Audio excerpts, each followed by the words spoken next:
Mais on a encore quelques minutes avec le commentateur sportif Alexandre Boyon et le champion de tennis fauteuil Michael Jérémias qui viennent nous parler de ces Jeux paralympiques qui commencent demain. Et je le disais, la question qu'on peut se poser maintenant, c'est est-ce que ça va durer tout ça ? Parce que si on regarde le dernier baromètre publié par l'Arcom, en dehors des Jeux paralympiques, sur un an, il y a eu 0,8% de sports qui traitent de personnes qui sont en situation de handicap. C'est extrêmement faible. Autrement dit, en dehors des Jeux paralympiques, on ne parle jamais de ces sports-là. Et ça, c'est votre responsabilité. C'est là, vraiment, pour le coup, les médias, ils publient, diffusent ce qu'ils ont envie de publier, diffuser. Alors oui, il y a des actionnaires, il y a des rédacs chefs, il y a des patrons de chaînes et de groupes médias, mais en réalité, il n'y a rien qui vous empêche de le faire.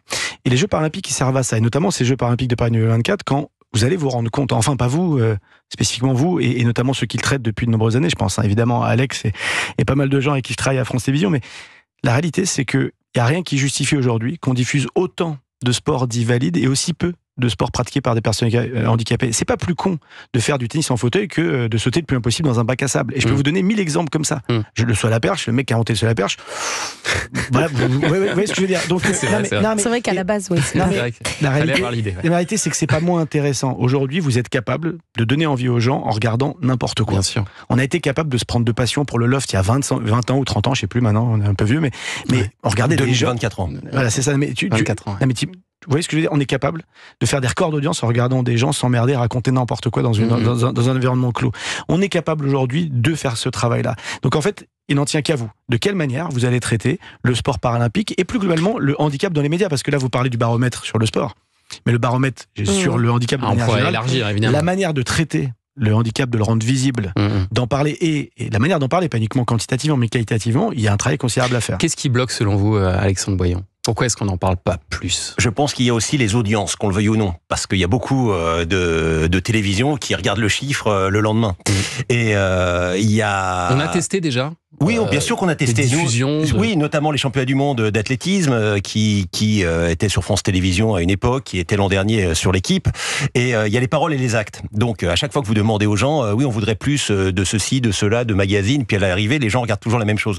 Donc c'est difficile. C'est pour ça que moi je compte beaucoup sur les Jeux pour faire évoluer les mentalités, pas seulement sur le sport de haut niveau, parce que ça c'est important de suivre les para-athlètes, mais aussi le regard qu'on va porter plus globalement sur le handicap et sur les personnes en situation de handicap, parce que c'est vous, c'est nous demain. C'est-à-dire que demain, si on bouge moins bien, comment on va faire pour bouger dans une société ? On est quand même en France, un pays où on vit bien.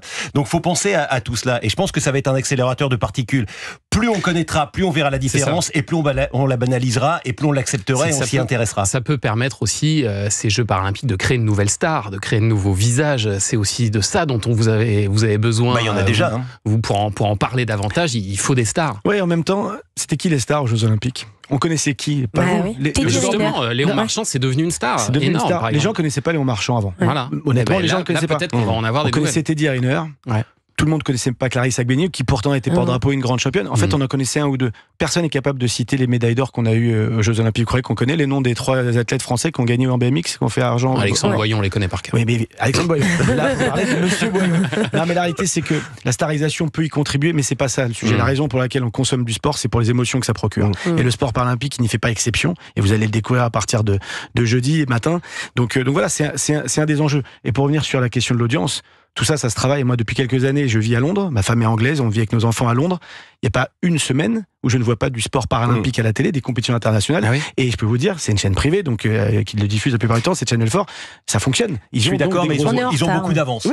Ils ont beaucoup d'avance. Les pays anglo-saxons ont beaucoup d'avance sur nous, donc il faut qu'on récupère ce retard. Donc manifestement, c'est possible. La question de l'audience, la question donc de l'enjeu économique, à mon sens, n'est pas entendable si on fait bien le travail. Ils n'ont pas que de l'avance sur les médias et la diffusion du sport handicap. Ils ont aussi de l'avance sur l'accessibilité à la mobilité dans les transports en commun. Ils ont de l'avance à tous les niveaux autour de ce sujet-là. On y vit plus confortablement quand on est handicapé, ça c'est sûr. C'est pas pour ça que je suis allé, mais ni pour l'évasion fiscale, Alexandre. Par amour. Je vais pas dire grand-chose. Je suis en Belgique. Je sais bien, c'est pour ça que je te le dis.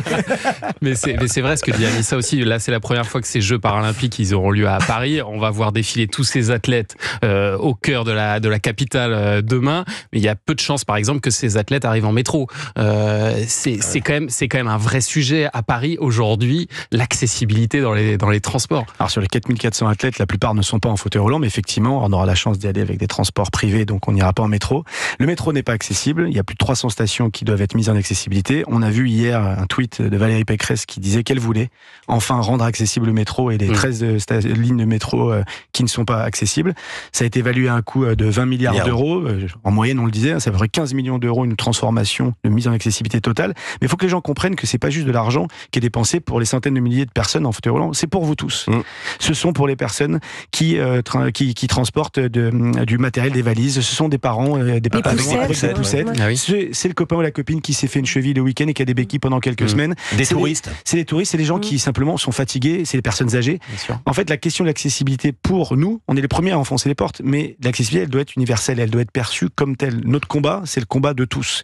Et une fois qu'on l'aura compris, on ne sera pas en train de se dire ouais, mais attendez, parce que moi je voudrais qu'on fasse ça.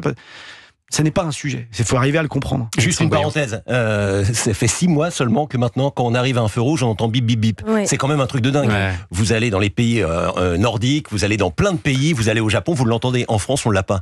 Donc on a du retard. Donc il faut combler ce retard. Le chiffre, il est effarant. Il y a 303, juste pour Paris, il y a 303 stations de métro à Paris.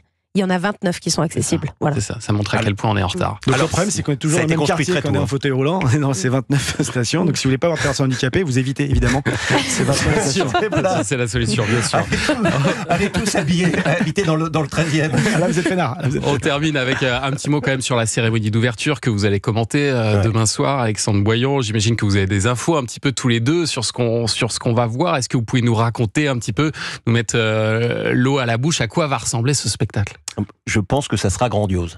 Parce que l'une des craintes, quand on avait présenté la cérémonie d'ouverture sur la scène, c'était « Ah, mais pour les Paralympiques, on n'a pas présenté, ça va être au rabais ». Je peux vous dire que le lieu, c'est tout sauf au rabais. Donc quand vous êtes au pied des Champs-Élysées, en face de l'Assemblée nationale, la Concorde, les Tuileries, la Madeleine à côté, c'est un lieu mais iconique. Voilà, ouais. C'est un mot à la mode, mais vraiment, on peut difficilement faire mieux. Non, mais la cérémonie va être grandiose. Moi, j'ai eu la chance de travailler avec les équipes de Thomas Joly, avec les auteurs, avec Fanny Herro, avec Leila Slimani, et puis aussi avec Alexander Harkman, le chorégraphe. C'est une cérémonie qui va être très très belle, qui va être militante, parce que c'est aussi ça, le mouvement paralympique, il veut militer pour le droit des personnes handicapées dans la société. Donc c'est une cérémonie engagée, et effectivement, elle n'est pas au rabais. On a travaillé avec la commission des athlètes depuis 5 ans pour s'assurer, évidemment, que ce soit une cérémonie extraordinaire. 2 choses simplement, c'est les athlètes seront au cœur vraiment de cette cérémonie, et puis on aura la chance d'être avec Daphné Burki qui était déjà là, qui a fait tous les costumes, et puis Mathieu Lartaud aussi. Voilà, ça sera un grand plaisir et un grand bonheur. On essaiera de vous faire partager notre émotion, et on va pas tout vous dévoiler tout de suite. On va attendre 20h, et puis ça sera bien demain. On va voir ça demain, effectivement, à 20h et toute la journée sur France Télévisions. Merci Alexandre Boyon. Les calembours d'Alexandre Boyon, rien que pour ça. La musique, c'est pas vraiment. Mais je connaissais pas ce morceau de David Guetta quand même. Les Jeux Paralympiques, ça démarre demain et ce sera jusqu'au 8 septembre sur France Télé. Merci à tous les deux d'être venus. Merci à vous.